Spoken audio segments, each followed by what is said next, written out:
Hello students, I am Garima and welcome to the Shoaib sir classes. हमने last video में ये देखा था कि आपका फर्स्ट चैप्टर कंप्लीट किया था फ्लामिंगो बुक का। अब इस वीडियो में हम आपका सेकंड चैप्टर कंप्लीट करेंगे, लॉस्ट स्प्रिंग बाय एनिशियम। ये चैप्टर दो पार्ट्स में डिवाइड किया गया है। Sometime I find rupee in a garbage and next part इसका I want to drive a car.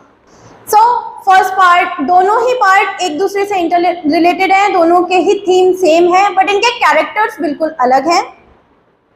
इनमें दो चीजों की बात की गई है, poverty and child labour. Poverty और चाइल्ड लेबर दोनों ही इंटरलिंक्ड है। कुछ बच्चे ऐसे होते हैं जो अपनी पॉवर्टी की वजह से पढ़ नहीं पाते और उनको फोर्स किया जाता है चाइल्ड लेबर, मतलब कि उस एज में, खेलने कूदने की एज में काम करने के लिए। या तो वो इस वजह से काम करते हैं क्योंकि उनके जो घर में जो कुछ खाने पीने का आइटम है वो कुछ मनी अर्न करके वो आइटम आ सके, उनका जो दो वक्त की रोटी है वो खा सके वो। तो आपका जो फर्स्ट पार्ट है वो इस तरह स्टार्ट होता है। ऑथर जा रही होती हैं तो वो देखती हैं कि जो बच्चे थे वो जिनकी एज खेलने कूदने की थी और जो कि बहुत इनोसेंट थे वो रैक पिकिंग कर रहे होते हैं। तो वो उन बच्चों से पूछती हैं कि तुम ये रैक पिकिंग क्यों कर रहे हो, तुम्हें स्कूल क्यों नहीं जाते तुम। तो वो बच्चा जवाब देता है कि स्कूल कोई है ही नहीं आसपास। तो वो ऑथर कहती हैं कि मैं स्कूल बनवाऊं तो जाओगे। फिर वो ये भी सोचती हैं कि मैंने कैसा सवाल किया है, अगर उनको स्कूल जाना ही होता तो वो यहाँ रैक पिकिंग क्यों कर रहे होते, अगर वो इस लायक ही होते कि वो स्कूल जा सकें तो वो रैक पिकिंग क्यों करते। तो फिर वो बच्चा कहता है कि हाँ जाऊंगा। तो वहां से वो चली जाती हैं और फिर नेक्स्ट डे जब वो आती हैं तो वो बच्चा उनको देख के भागते भागते जाता है उनके पास और उनसे पूछता है आपने स्कूल बनवा दिया। तो वो बहुत इस बात को उसका फेस देख के, उसकी इनोसेंटनेस देख के वो बहुत ही ज्यादा गिल्टी फील करती हैं कि इस बच्चे को मैंने एक फेक प्रॉमिस किया, एक फेक चीज बता दी जिससे इसके माइंड में एक मोटिवेशन जग गई पढ़ने की, स्कूल जाने की, और जो कि मैंने एक ऐसी चीज बता दी उसको जो कभी पूरी हो ही नहीं सकती, कभी कोई स्कूल बनवा नहीं सकती मैं, और ना ही ये बच्चा उसमें जा सकता है। फिर वो उस बच्चे से पूछती हैं कि तुम्हारा नाम क्या है। तो वो बताता है साहिबे आलम, जिसका मतलब था लॉर्ड ऑफ यूनिवर्स। तो ऑथर सोचती हैं कि इसको अपने नाम का मतलब पता चलेगा या फिर इसके अपने नाम का मीनिंग पता चलेगा तो ये कितना खुश होगा। इसको अपने नाम का मीनिंग ही नहीं पता है, इसको ये नहीं पता है कि इसके नाम का मीनिंग कितना अच्छा है और इसके नाम के मीनिंग से इसका जो काम है वो बिल्कुल भी इंटरलिंक नहीं करता। इसका नाम का मीनिंग है लॉर्ड ऑफ यूनिवर्स, बट ये क्या कर रहा है, एक रैक पिकिंग कर रहा है। तो ऑथर फिर ये सोचते सोचते आगे जाती हैं और वो देखती हैं कि वहाँ पे बहुत सारे बच्चे और भी रैक पिकिंग कर रहे हैं, बहुत जो चीजें हैं उनको ढूंढ के अपने जो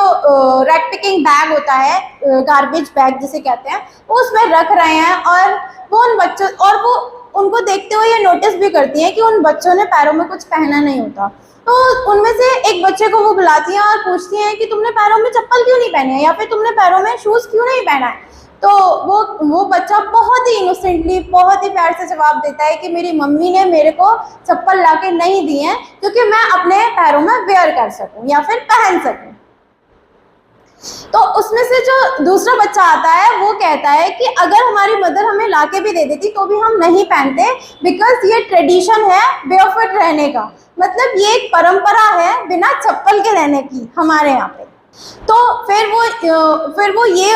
सोचती हैं कि बच्चा कितना इनोसेंट है और कितनी इनोसेंटली अपनी गरीबी को छुपा रहा है और ये नहीं जानता कि ये वो चप्पल अफोर्ड ही नहीं कर सकता, इसलिए इनकी मदर इनको नहीं दे रही है। तो उनको ये सोचते हुए एक इंसिडेंट याद आता है यूडीपी का। उसमें वो ये सोचती हैं कि जो नॉर्मल बच्चे होते हैं उनको हर चीज अवेलेबल होती है उनकी डिमांड के अकॉर्डिंग, बट ये जो बच्चे हैं ये काम भी कर रहे हैं और इनको जो चीज चाहिए वो भी अवेलेबल नहीं है इनके लिए बिकॉज ऑफ पॉवर्टी, क्योंकि ये खरीद नहीं सकते उस चीज को।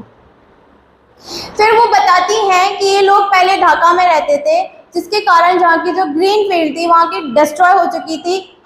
नेचुरल डिजास्टर्स के कारण, जिसके कारण ये लोग दिल्ली में सीमापुरी में शिफ्ट हो गए आके। ये लोग अब वहीं सीमापुरी में ही रहते हैं।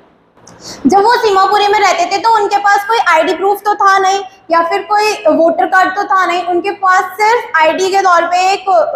वो था, राशन कार्ड था, जिससे वो कुछ राशन ला सकते थे और अपना जो 2 वक्त की जो रोटी है उसको खा सकते थे, 2 वक्त का खाना है उसको खा सकते थे उस राशन के थ्रू।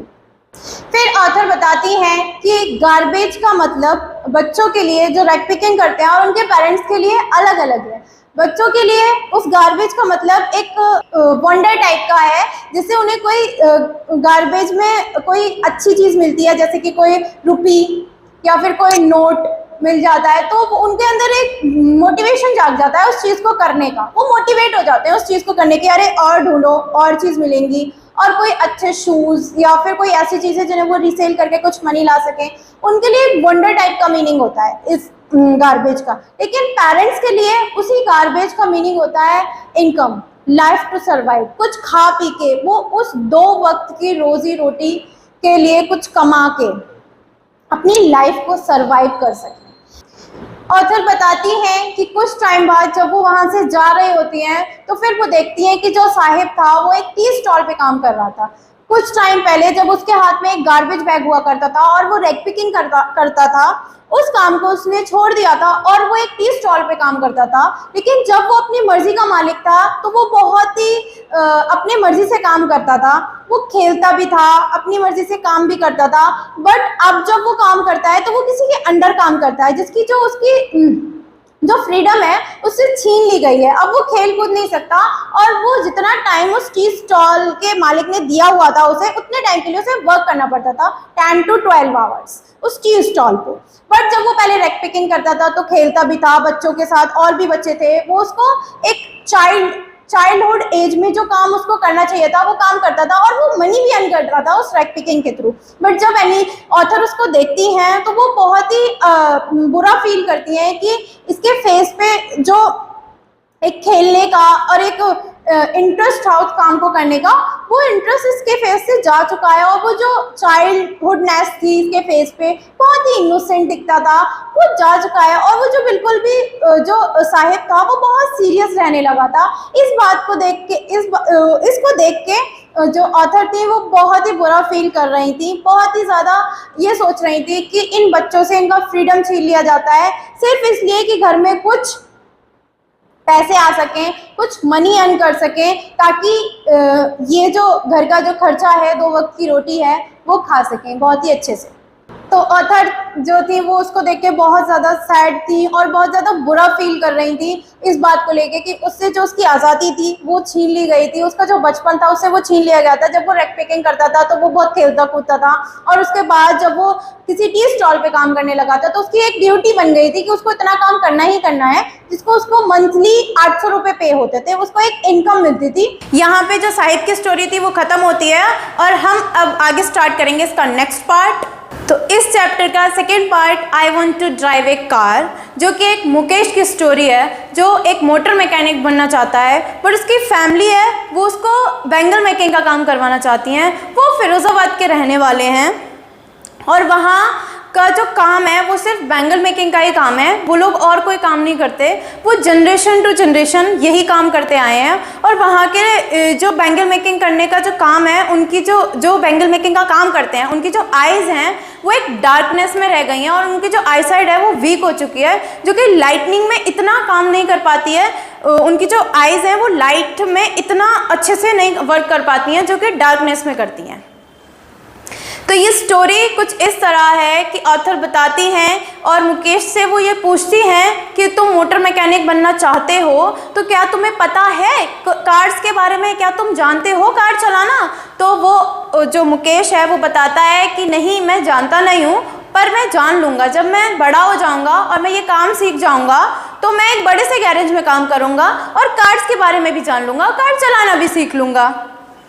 तो जो मुकेश है वो बहुत एक्साइटेड होता है, लेकिन उसकी जो फैमिली है वो यही चाहती है कि वो एक बैंगल मेकिंग का ही काम करे, वो कोई और काम नहीं करे, क्योंकि जो उनकी जो बैंगल मेकिंग का काम है वो जनरेशन से चला आ रहा है, वो बहुत पुरानी जनरेशन से चला आ रहा है। जो उनकी प्रीवियस जनरेशन थी वो भी यही काम करती थी, और उसके जो अभी दादाजी हैं, दादी जी हैं, ग्रैंड मदर, ग्रैंडफादर, और उनके घर में जितने भी लोग हैं, यहाँ तक कि वहाँ के बच्चे भी यही काम करते हैं, बैंगल मेकिंग का। उनके पास और कोई काम नहीं है, ना ही उन्होंने और कोई काम करना चाहा है, उनको इसी काम में इंटरेस्ट आता है। तो मुकेश बताता है कि मुझे भी यही काम करने के लिए फोर्स किया जा रहा है, बट मैं चाहता हूँ कि मैं एक कुछ अलग काम करूँ। वो मोटर मैकेनिक बनना चाहता है, मैं चाहता हूँ कि मैं मोटर मैकेनिक बनूँ। तो जो मुकेश है वो ऑथर को अपने घर ले जाने के लिए बहुत एक्साइटेड होता है, और ऑथर भी उसके घर जाने के लिए थोड़ी सी एक्साइटेड होती है। वो जानना चाहती हैं कि इसकी फैमिली कैसी है, बट उसकी फैमिली भी पॉवर्टी स्ट्रिकन थी, वो बहुत ही गरीब थे, और उनके जो रहने सहने का तरीका था वो थोड़ा सा साहिब से अलग था। तो मुकेश चाहता है कि मुकेश बहुत एक्साइटेड होता है वहाँ जाने के लिए और ऑथर को अपने साथ ले जाने के लिए। तो वो जाती हैं उसके साथ। तो वो देखती हैं, जब वो वहाँ पहुँचती हैं उस जगह पे जहाँ पे मुकेश का घर था, तो वो देखती हैं वहाँ पे बहुत स्लम एरियाज हैं, वहाँ पे ड्रेनेज भी है, मतलब घर के बराबर में ड्रेन हो रहा है, और वहाँ पे एनिमल्स हैं, बहुत सारे जो एनिमल्स हैं वो भी वहीं रह रहे हैं, और बहुत ही कंजस्टेड एरिया है। और वहाँ के जो घर हैं वो भी ऐसे ही हैं, टूटे फूटे से, बहुत ही अच्छे घर नहीं है, मतलब छत तो है लेकिन उस लेवल की छत नहीं है जिस लेवल की होनी चाहिए, मतलब ऐसी टूटी फूटी सी छत है। तो थोड़ा आगे बढ़ती हैं वो और देखती हैं जब मुकेश का घर आता है, तो वो मुकेश के घर को देखती हैं, तो वो तब भी यही रियलाइज करती हैं कि उसका घर भी जो था वो भी ऐसा ही था, टूटा फूटा सा। छत तो थी पर वो उस लेवल की छत नहीं थी जिस लेवल की होनी चाहिए। मतलब हाँ ठीक है, वो उसके रहने के लिए घर था, लेकिन जो मुकेश था वो ये बताता है कि ये जो हमारा घर है ना वो हमारे लिए बहुत है, मतलब इतना सफिशिएंट है हमारे लिए, एटलीस्ट इतना तो है कि हमारे सर पे छत है। तो वो जब एंटर करती हैं उसके घर में, तो वो देखती हैं वहाँ पे एक मुकेश की ग्रैंड मदर बैठी हुई थी, और वहाँ पे एक और लेडी थी जो कि चूल्हे पे खाना बना रही थी, और उन्होंने ऑथर को देख के घूंघट कर लिया था। ऑथर बताती हैं कि वो वहाँ का ट्रेडिशन था उनको देख के घूंघट करना,